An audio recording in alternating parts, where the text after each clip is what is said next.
Of course these by-election results are disappointing, but all that happened was that their vote stayed the same and our vote collapsed. So you lost. In a way, yes, but look, people don't love the Labour Party, they just hate us, and we can work with that. How? You have to remember that these by-elections were affected by legacy issues. Such as? Well, in the general election, I can guarantee that almost none of our candidates will be running to replace Tory MPs who are sexual predators or obviously mad. Do you think you ran a good campaign? Of course. One of your candidates told people who couldn't feed their kids to F off. To be fair, that was something he shared in a Facebook post way back in 2020. I mean, the world was a very different place back then. Things have changed. We've changed. Have you though? This week, 24 Tory party staffers were fined for attending a Christmas party during lockdown. Again, that's something that happened in 2020. It's a legacy issue. It's ancient history.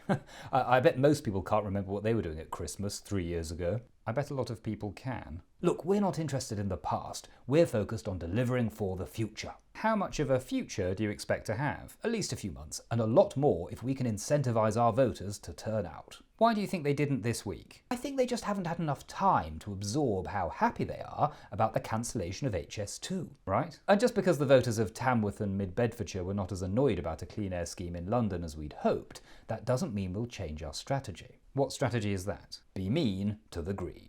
Do you really think you can win the next election? Yes, because nobody likes Sir Keir Starmer, and because I think people will look at Rishi Sunak and remember all he's done for them and think, look, this is a guy I can trust. So people should judge Rishi Sunak on his record, but not his legacy.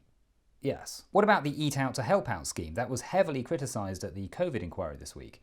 Is that record or legacy? Well, that depends on whether you prefer half-price pizza or living grandparents, and I think people will have their own views on that. And what if the Prime Minister's popularity continues to fall? Well, in that case, I love the smell of letters to the 1922 committee in the morning. Thank you, Minister. Next up, as Amazon announces a new humanoid robot that will take the place of some warehouse staff this week, we ask, will AI and automation destroy the world, or will humans get there first?